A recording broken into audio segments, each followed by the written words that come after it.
Halo semuanya, selamat datang. Nah, hari ini kita mau ngobrolin sesuatu yang kayaknya hampir semua orang di Indonesia pernah denger deh. Yuk kita belajar bareng-bareng dan bongkar salah satu mitos kesehatan yang paling populer. Pasti sering banget kan denger ini?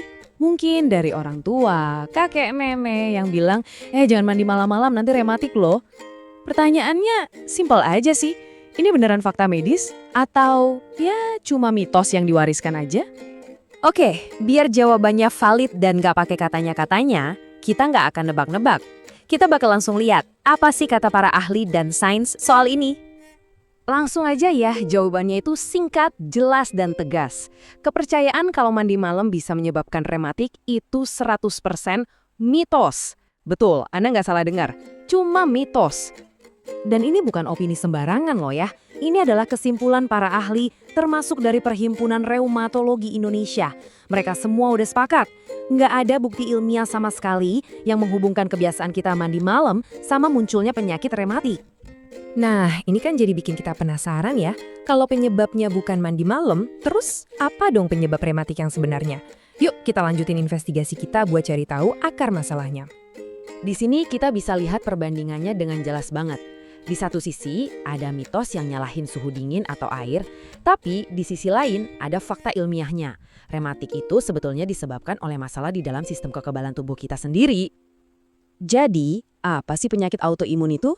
Gampangnya gini deh, bayangin sistem imun di tubuh kita itu kayak tentara yang tugasnya melindungi. Nah, pada kondisi autoimun, tentaranya ini lagi error, lagi bingung.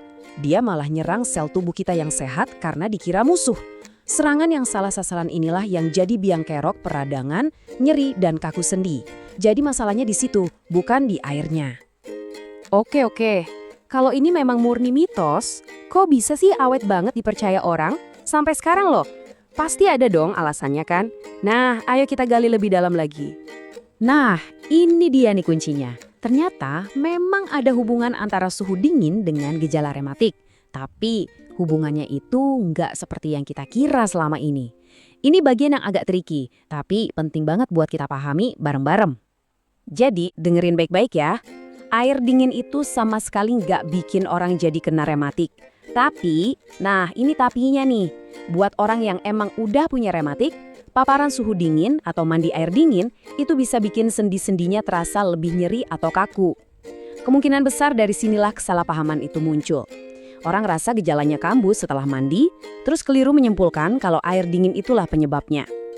Oke, kita udah bongkar lumayan banyak, ya. Biar makin nempel di kepala dan gak lupa, yuk kita rangkum poin-poin paling penting dari obrolan kita hari ini. Jadi, ada 3 hal utama yang harus kita ingat. Pertama, mandi malam bikin rematik itu mitos. Udah, titik. Kedua, penyebab aslinya adalah gangguan autoimun dari dalam tubuh. Dan yang ketiga yang paling sering bikin salah paham, air dingin itu cuma bisa memicu atau memperburuk gejala yang udah ada, bukan akar penyebab penyakitnya. Jadi, dari sini kita bisa belajar sesuatu yang lebih besar kan? Lain kali kalau kita dengar nasihat kesehatan turun-temurun, coba deh kita berhenti sejenak dan bertanya, ini beneran nggak ya? Karena mempertanyakan sesuatu yang kita anggap benar, itu bisa bikin kita lebih paham. Nah, pertanyaannya sekarang, kira-kira mitos apa lagi nih yang perlu kita bongkar bareng-bareng?